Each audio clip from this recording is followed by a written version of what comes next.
నిన్న ఒక కపుల్ వచ్చారండి. ప్రెగ్నెన్సీ కన్ఫర్మ్ అయింది. సో, తనేమందంటే, "మేడం అసలు నేను ఈ మంత్ ప్రెగ్నెంట్ అవుతానని ఎక్స్‌పెక్ట్ చేయలేదు. సో, లాస్ట్ వీకే పపాయ తిన్నాను చాలా.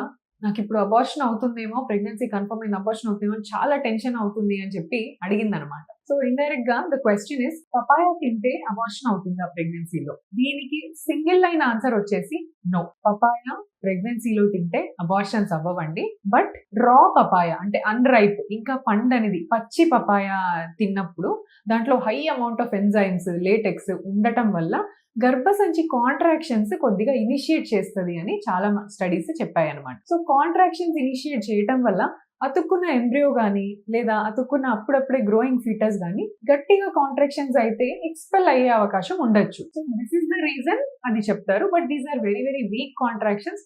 దీనికి హెల్తీ ప్రెగ్నెన్సీ అబార్ట్ అయ్యే అంత ఛాన్స్ లేదన్నమాట. So, this is about raw papaya. So, raw papaya ఎక్కువగా తినకూడదు.